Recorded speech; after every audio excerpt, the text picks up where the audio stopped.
राजे जाधवरावांची आज पुण्यतिथी.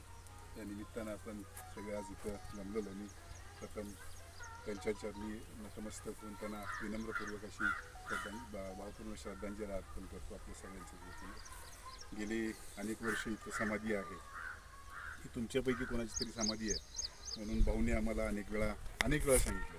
माझे वडील कारखान्यात चेअरमन व्हाईस चेअरमन असताना माझं येणं नेहमी व्हायचं आहे कारखान्यावर, आणि तिथं आली की भाऊ आमचे तिथं नोकरीला असले तरी कार्यकर्ते म्हणून आमचे सगळीकडे त्यांचा वावर होता. त्यामुळे त्यांनी बरेच वेळा मला सांगितलं. मग मी त्याच्यावरून खूप संशोधन करण्याचा प्रयत्न केला की आपल्यापैकी कोणाची आहे का, तर तसं काही रेफरन्सेस कुठं मिळत नव्हते. आणि नंतर संतोषजी झिरपे आणि त्यांचे सहकारी इथं आले, त्यावेळी अनिल दुधाणे सर त्या ह्याच्यात आले. मग पेपरला बऱ्याचशा बातम्या आल्या, त्या आमच्या जाधवराव घराण्यातल्या म्हणजे बहिणीचंच कोणीतरी अशाच पेपरला बातम्या आल्या. पण आता त्या डिनाय करणंही शक्य नव्हतं, पण आम्ही ठाम होतो की आपल्यापैकी कोणाची नाही. नंतर जशी जशी नावं पुढत आलं तर पत्रकार राजे जाधवरावांची ही समाधी असल्यानंतर पहिल्या वर्षी ज्यावेळी हे झालं त्यावेळी काही मंडळी दर्शनाला इथं आली होती. त्यांना स्पष्टपणानं त्यावेळी सांगितलं की हे तुमच्या घराण्यातील थोर पुरुषाची ही समाधी आहे आणि तुम्ही कोणीतरी इथं या आणि मग आपण त्याचं जीर्णोद्धाराला हात घालू, असं स्पष्टपणाने निरोप दिला. तर निरोप मिळाला नाही मिळाला काही मला माहीत नाही. परत उदयसिंगराव काकांचं बरेच वर्षापासून माझाही परिचय आहे. मला वाटतं आपल्या जाधव काकांच्या म्हणजे बरेच वर्षापासूनचा माझा त्यांचा परिचय आहे. आम्ही एकत्र त्या दुकानात बसायचो, ते आले की मला बोलवून घ्यायचं सातारमध्ये आणि तासून तास गप्पा मारायचो. आणि त्या अनुषयानंतर काकांचा हे झालं, काकांशी बोलणं झालं, सगळ्यांशी झालं. पण ज्या त्या प्रत्येक गोष्टीला वेळ यावी लागते. आज मला वाटते खऱ्या अर्थानं म्हणजे मी अनेक वेळा आलो आहे गावात. मी ते मला वाटते आठवड्यातून एखादी दुसरी माझी गावात चक्कर असते किंवा 15 दिवसातनं महिन्यातून तरी मी येतो. पण समाधीकडे येण्याचं फार म्हणजे इकडं आपण ज्यावेळी ह्याला जातो अंत्यविधीच्या ह्याच्यावेळी जाताना आपलं नुसतं नतमस्तक होणं एवढंच, हे असं आत येऊन दर्शन वगैरे क्वचित.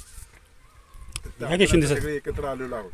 खऱ्या अर्थानं ह्या समाधीचा जीर्णोद्धार व्हावा ही बरेच दिवसापासून आमची इच्छा होती. त्यावेळी आम्ही सगळ्यांनी सांगितली बाबा तुम्ही त्याचे मेन कुणी असाल त्यांनी यावं इथं हे करावं आणि आपण सगळ्यांनी मिळून त्याचे जीर्णोद्धार करू, लागेल ती मदत करायला आम्ही तयार आहोत. हे त्यावेळी सांगितलं ना, आजही मगाशी मी तोच पुन्हा उच्चार केलेला.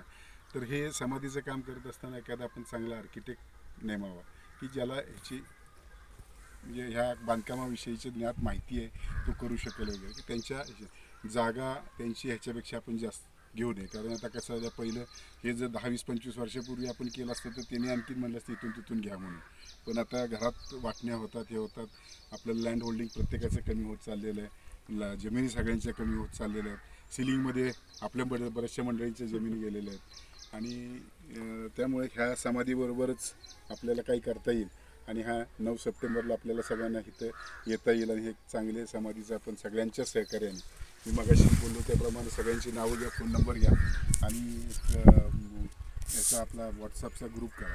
पूर्वी कसं व्हायचं, पूर्वी एकमेकाकडं आपण सगळे जायचो, ज्यावेळी मोबाईल फोन नव्हते, व्हॉट्सअपची सुविधा नव्हती, तेव्हा आपण एकमेकाकडे जाणं राहणं वगैरे होतं. मला तर वाटतं त्यांच्या भुईच्या वाड्यात एक दिवस पाहुणा नाही असा एक दिवस कुठला गेला.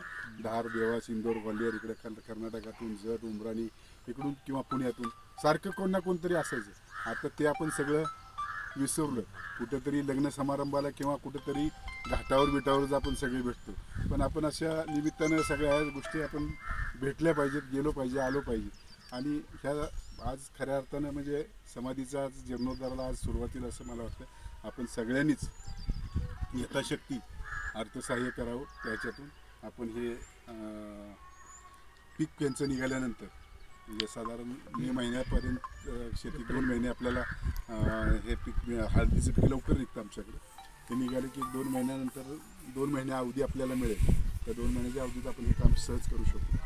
माझ्या मला माहिती नाही, जे आर्किटेक्ट सुचवतील किंवा तुमच्या सगळ्यांच्या जाधवराव कुटुंबियांच्या महत्त्वाचे म्हणजे माळेगावकर आणि हे या दोघांनी मिळून कसं त्याचं हे करायचं त्या पद्धतीनं आपण त्याचं डिझाईन त्या आर्किटेक्टशी बोलून वगैरे, त्या डिझाईन तर आपल्या सगळ्यांच्या ज्या समाधी आहेत त्या अनुषंगानंच करावं.